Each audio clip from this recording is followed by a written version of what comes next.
Nós vamos conversar com o repórter Helder Vilela. Ele está agora com a gastroenterologista Jocely Santos. Eles vão conversar um pouco mais sobre esse assunto, tirar as suas dúvidas, inclusive. Não é isso, Helder? É exatamente, Felipe Pereira. O nosso telespectador que está nos acompanhando agora pode mandar a pergunta, né? Qualquer dúvida que tiver para o 86-981019594, tá? E eu estou impressionado, eu já estava conversando aqui com a doutora Jocely Santos, como o Felipe acabou de anunciar, gastroenterologista, falando dessa quantidade de pessoas que sofrem no mundo. São mais de 10 milhões de pessoas, é muita gente, né? Bom dia para a senhora.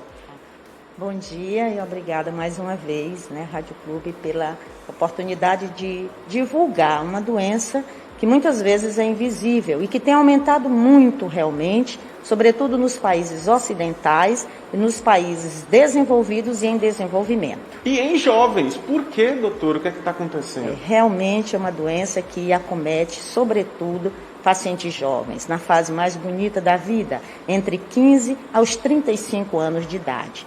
Entretanto, tanto a doença de Crohn como a retocolite podem atingir qualquer idade. Esse é o pico mais frequente, entre 15 a 35 anos de idade. E aí, doutora, eu quero saber que essas doenças, né, elas podem ser confundidas também, as doenças inflamatórias intestinais podem ser confundidas também com outras doenças, né?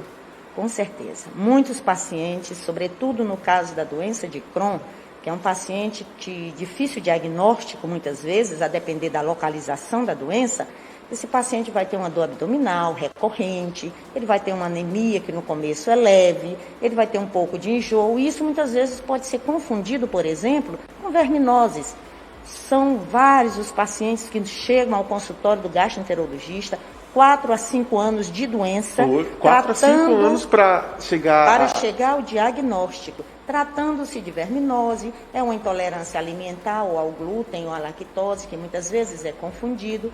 Nos pacientes que cursam com diarreia, como essa doença leva a um emagrecimento importante, até com a AIDS são confundidos. E com os pacientes, né, o lar é desfeito, perde o emprego, porque como não é feito o diagnóstico precisamente no início da doença, ele vai, né, cursar com uma perda de peso acentuada, confundindo-se com outras doenças infecciosas. Quais doenças são mais comuns ligadas, então, às doenças inflamatórias intestinais? E mais nós temos que fazer o diagnóstico diferencial nesse caso, são com as doenças infecciosas, como eu falei, todo paciente que tem uma diarreia, sobretudo que não é uma diarreia aguda, nas doenças inflamatórias intestinais, elas cursam com a diarreia crônica.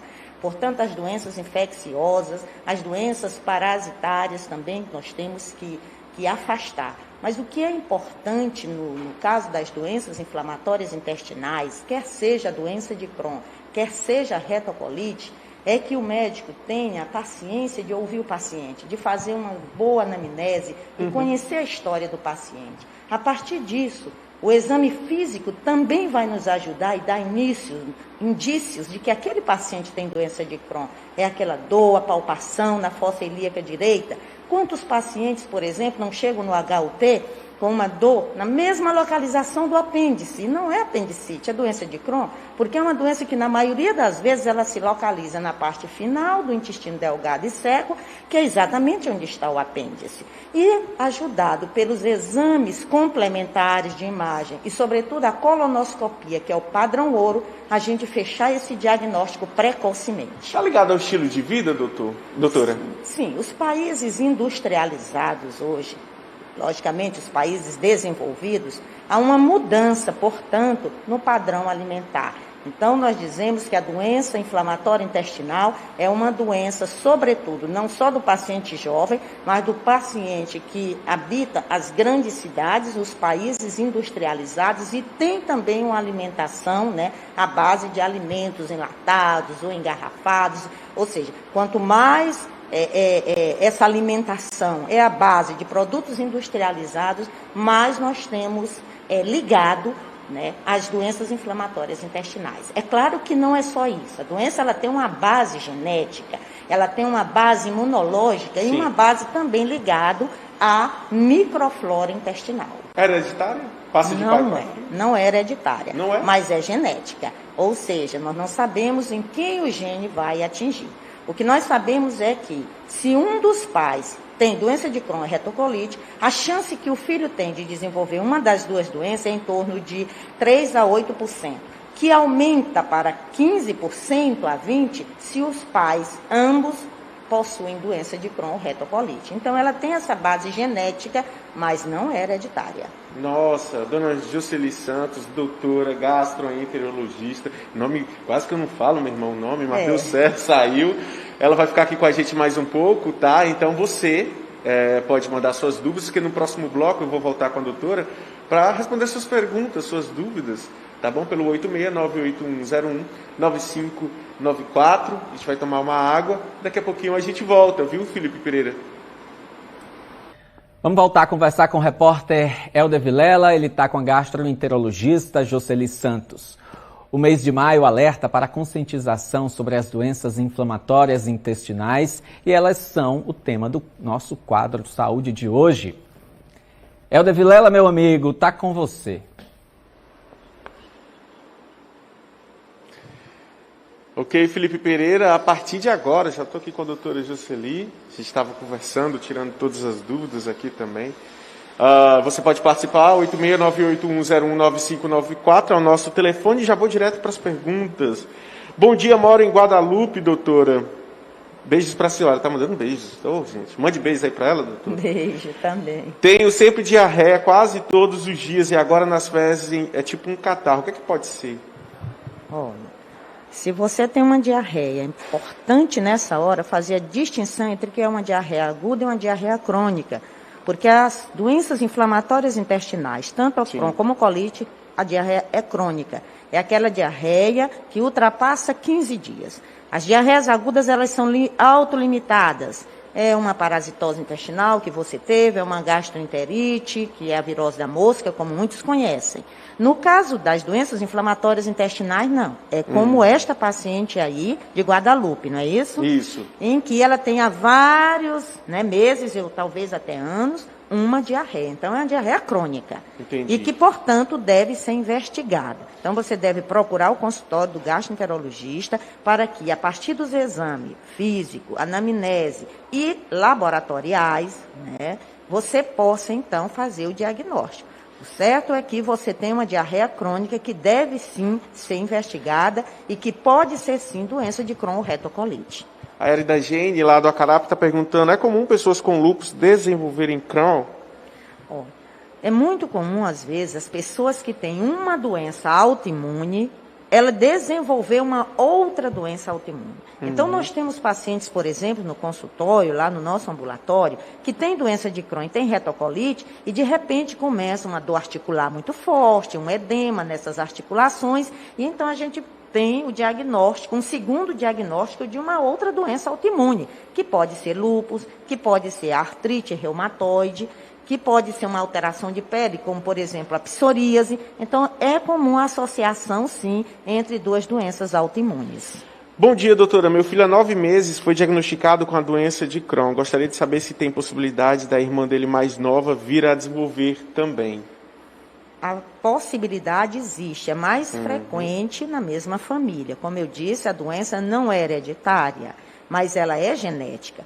Em quais familiares o gene que vai desenvolver, que vai servir de substrato genético para que a pessoa desenvolva, nós não sabemos. Mas é claro que é mais frequente, então, se o irmão tem, necessariamente os outros familiares, os outros irmãos, necessariamente não irão ter, mas devem ser investigados. O paciente apresentar uma diarreia, ele apresentar uma anemia que não foi bem esclarecida, uma dor abdominal recorrente, um sangramento retal, que no começo é leve, muitas vezes não chama tanto a atenção do paciente, mas é a frequência e o aumento desse sangramento que vai chamar a atenção, então procure sim o gastroenterologista para fazer esse diagnóstico. Mulheres que têm doença de Crohn, elas conseguem engravidar?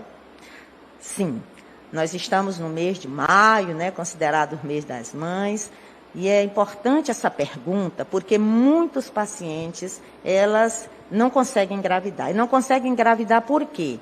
porque a doença não está sob controle. Não estando sob controle, essa paciente pode ter aborto de repetição, ela pode ter um parto prematuro, ou às vezes a criança nascer com baixo peso. Então, podem sim engravidar pacientes com doença de Crohn e com retocolite. A única observação que eu tenho que fazer, aproveito essa pergunta maravilhosa, é dizer, nunca engravidem com a doença em atividade. A doença é crônica, não tem cura, mas ela tem tratamento e o paciente pode ficar sem nenhum sintoma. É a chamada fase de remissão.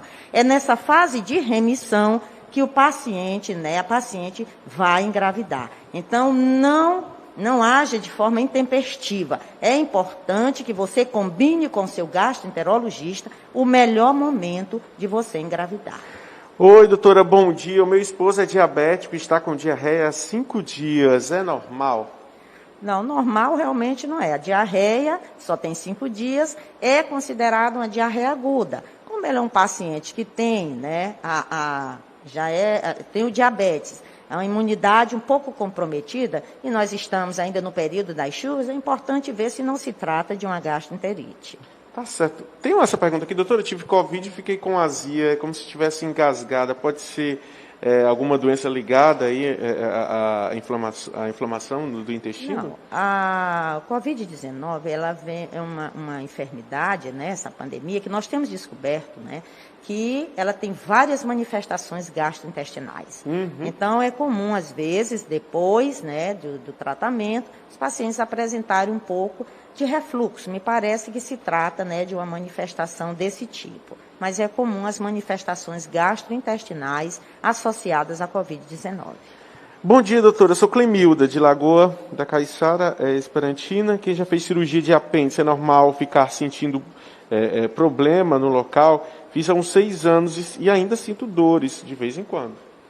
Não. Se é só uma dor local que não incomoda, que não altera a sua qualidade de vida, eu diria que não tem a ver com a doença inflamatória intestinal. Porque os pacientes que estão com Crohn, de seco ou de ilho terminal e que são operados, esses pacientes não melhoram, eles continuam com a mesma sintomatologia. E quando o histopatológico chega, é que se vai fazer o diagnóstico. Você tem que ver se não se trata de algum problema de origem ginecológica ou então se não são aderências decorrentes da sua cirurgia, que na maioria das vezes são feitas em regime de urgência. Nosso tempo já acabou, mas eu queria que a senhora convidasse as pessoas para esse momento de tirar as dúvidas, O mês de maio, ele é considerado o mês do Maio Roxo.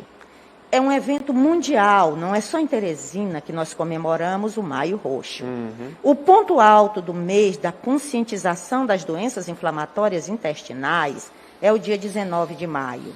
E nesse dia, não só nesse dia, porque seu ponto alto é o IBD Day, o Dia Mundial da Doença Inflamatória Intestinal, todos os grandes monumentos do mundo, da Torre Eiffel, as pirâmides do Egito, a nossa ponte estaiada aqui em Teresina, vão estar iluminadas de roxo para lembrar dessas duas doenças que na maioria das vezes são invisíveis, de difícil diagnóstico. E o encontro vai ser quando? E a Crohn, que é a Associação dos Pacientes Portadores de Doença de Crohn, vai comemorar numa live no dia 29 de maio, às 16 horas, que será transmitida pelas nossas redes sociais, Facebook e também pelo YouTube.